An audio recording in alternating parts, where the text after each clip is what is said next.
Ililista natin ang 10 motor under 200,000 pesos. Kung naghahanap-hanap ka din ng mga abot kayang motor, baka makatulong sa'yo ang video na to. Sa tingin ko yung number 2 sa listahan yung pinakasulit. Kayo na ang humusga. Simulan natin ang listahan sa number 10. Suzuki Gixxer SF250, Born of Greatness. Ganyan ang titulo na binigay ng Suzuki sa kanilang Gixxer SF250. Isang mid-range street sport bike. Isa ito sa mga patunay na magandang legacy ng brand mula sa kanilang nilabas na models tulad ng GSX-R at Hayabusa. Ang Gixxer SF250 ay equipped ng makabagong engine na may kasamang elegant pero aggressive na body na nagbibigay ng isang ligtas at komportableng biyahe para sa'yo. Ino-offer ng Suzuki ang kanilang Gixxer SF250 sa halagang 175,000 hanggang 189,000 pesos. Meron itong single cylinder, 4-stroke, 4-valve, liquid-cooled SOHC engine na kayang maglabas ng 26.1 horsepower at 9,300 RPM at 22.2 Nm at 7,500 RPM na torque. Malaki rin ang fuel capacity nito na umaabot sa 12 liters, kaya naman siguradong kaya ka nitong ihatid at iuwi ng walang palya. Idagdag mo pa na ang fuel supply system nito ay EFI. Meron din itong LED head and tail lamp at tubeless na tire type. Habang ang brakes naman nito ay parehong disc brakes sa harap at likod. Sa suspension naman ay telescopic fork sa harap habang swing arm naman sa likod. Sa kabuuan naman ay meron diamond na body frame ang Gixxer SF250. Number 9.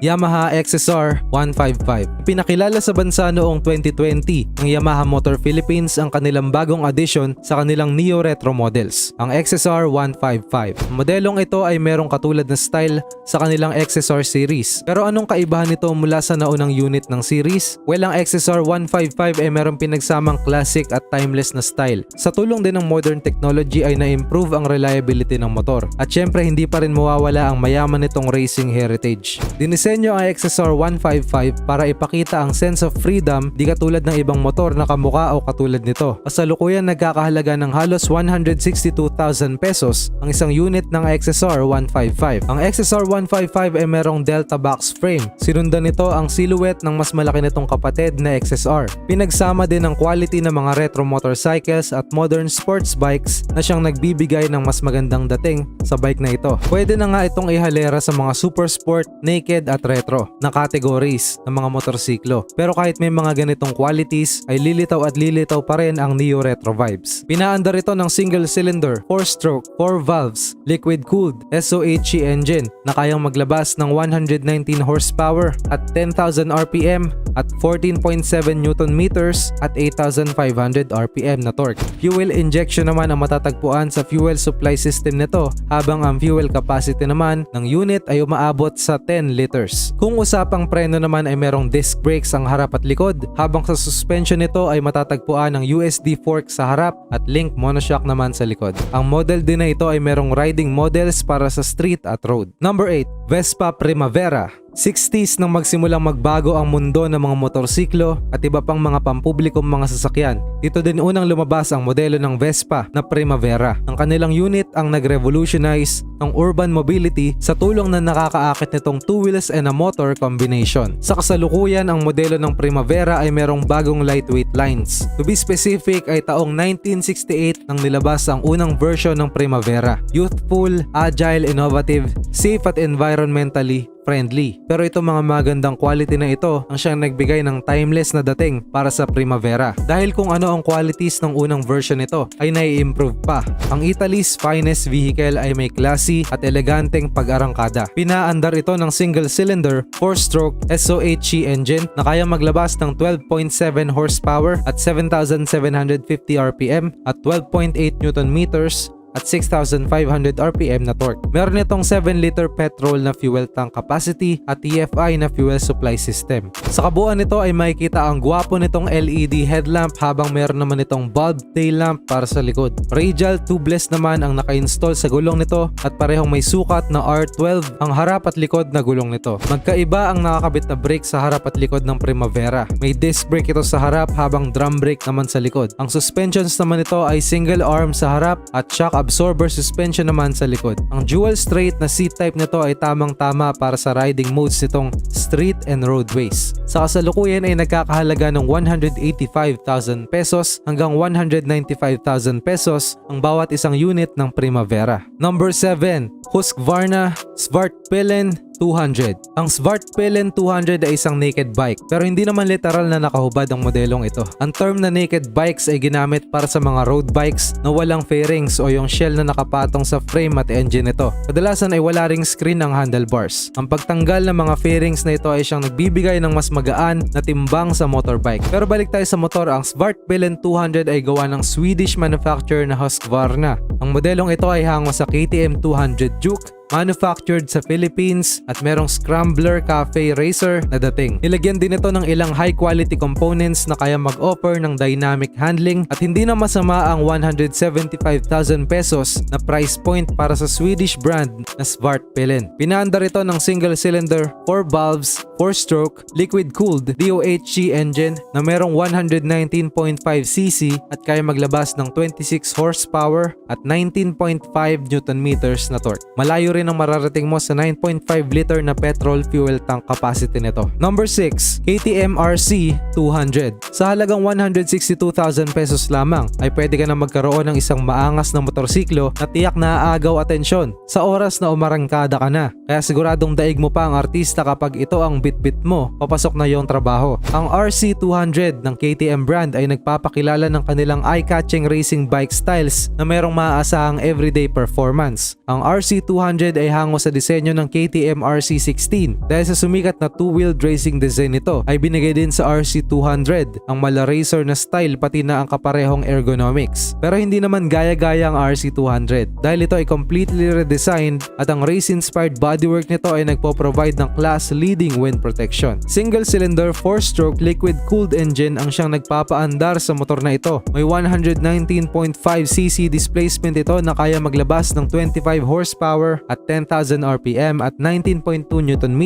at 8,000 RPM na torque. Siguradong di ka nakukulangin dahil sa 10 liter petrol fuel tank capacity. May kasamang EFI fuel supply system at bukod pa rito ay meron ding electric starting option. Bukod pa sa mga nabanggit na quality ay meron ding USD fork suspension ng harap habang naka-monoshock naman ang likod. Pareho na ring disc brakes. Number 5, SYM Joyride 200i Evo. Parami na ng parami ang mga trend sa bansa. Iba-iba na rin ang mga nauuso na bagay-bagay. Kaya naman pati sa kalsada ay marami na rin ang bagong sumisikat. Tulad na lamang ng pagsikat ng mga maxi scooter segment ngayon na siyang pumupukaw sa atensyon ng lahat. Lalo na sa mga riders na naghahanap ng pinaghalong style at functionality. Dahil dito ay nilabas ng SYM ang kanilang Joyride 200i Evo sa halagang 188,000 pesos. Ang motor na ito ay merong eleganteng disenyo at powerful na performance. Ang Joyride 200i Evo ay merong adjustable dual headlight na merong high at low beams kasama ng indicator lights nito at windscreen. Sa katawan naman nito matatagpuan ng 8 liter na fuel tank. Bukod pa rito makikita na rin sa exterior nito ang halogen headlamp at bulb tail lamp. Merong sporty mufflers na nakakadagdag din ng angas sa disenyo nito. Dagdag pa rito ang center console kung saan matatagpuan ang digital odometer, digital fuel gauge at ang analog speedometer. Ang muscular na scooter na ito ay pinapatakbo ng Euro 3 compliant 200cc single cylinder 4-stroke air-cooled gasoline engine na nakakonekta sa continuous variable transmission. Kaya nitong maglabas ng 15 horsepower at 8,000 RPM at 13.2 Nm at 65,000 RPM na torque. Number 4, Kymco X-Town 300i. Ang Kymco ay isa sa mga kilalang Taiwanese scooter brand na merong malaking following sa kanilang local market. Dahil bukod sa kanilang magandang unit ay abot kaya ang presyo ng kanilang mga motor. Tulad na lamang ng X-Town 300i na sa kasalukuyang nasa halos 199,000 pesos lamang sa merkado. Ang scooter na ito ay binuo ng Kymco ayon sa tatlong concept nito: comfort, power at fun. Binalandra ng motor na ito ang sporty stance kasama ang powerful na makina habang sinisigurado ang isang magandang riding experience para sa mga rider. Pinaandar ng single cylinder 4-stroke liquid-cooled SOHC engine ng X-Town. May kakaya maglabas ng 22.68 horsepower at 800 RPM at 22.5 Nm at 6,500 RPM na torque. Nakonektado sa continuous variable transmission o CVT. Bukod sa maluwag na underseat storage nito na kaya maglagay ng dalawang helmet, ay meron din itong malaking petrol fuel tank capacity na umaabot sa 13 liters. Ang 2-seater na motor na ito ay may halogen headlamps at LED tail lamp.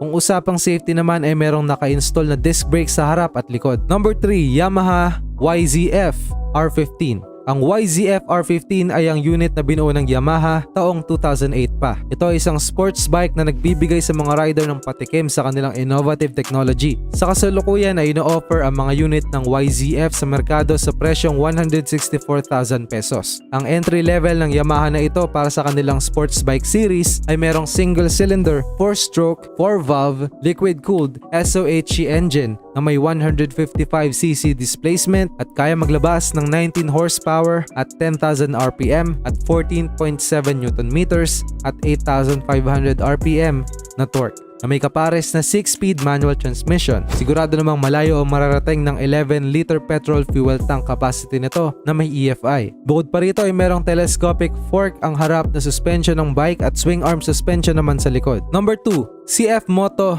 300NK. Sa kasalukuyan ay nagkakahalaga ito ng 158,000 pesos sa merkado. Ino-offer ng 300NK ang lightweight sports naked motorcycle na madaling i-handle. Inilabas noong 2020. Ang aggressive at angled appearance nito ay pinaangas pa ng LED head at tail lamps. Dagdag pa sa upmarket feel nito ay ang dual step seat at ang full digital cluster. 5-inch TFT display na nagbibigay ng impormasyon sa speedometer, coolant temperature at fuel level ng bike. Ang unit na ito ng CF Moto brand ay ideal at agile. Merong stable single cylinder, 4-valve, 4-stroke, liquid-cooled DOHC engine na may 292cc displacement at kaya maglabas ng 27.9 horsepower at 8,500 RPM at 25 Nm at 7,000 RPM na torque. Malaki rin ang fuel capacity nito na kaya magkarga ng 12.5 liter petrol fuel na tinutulungan ng EFI supply system. Ang ignition system nito ay kinokontrol ng ECU. May retractable type front fork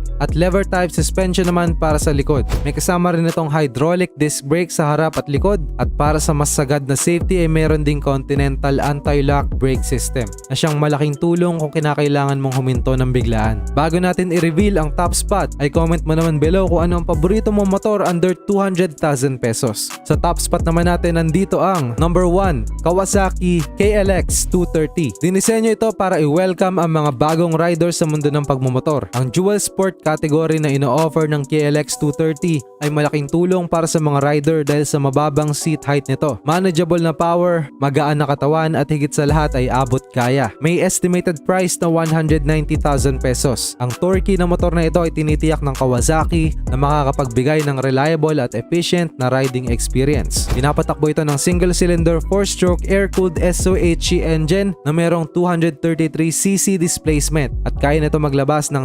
19.74 horsepower at 7,600 RPM at 19.5 Nm at 6,100 RPM na torque. Meron ding 7.5 liters na petrol fuel tank capacity ang single-seater off-road bike na ito. Meron pang kasamang fuel injection at digital ignition system. Habang meron naman disc brakes ang parehas na gulong sa harap at likod nito. Meron din itong telescopic fork suspension para sa harap at unitrack suspension naman sa likod. Ang single-seat off-road bike na ito ay may body frame na high tensile steel na siya nagbibigay ng maangas at matangkad na dating sa motor. Mag-like at subscribe na for more contents na katulad dito. Meron din kaming mga products at merch. Yung links nasa description. Salamat sa panonood!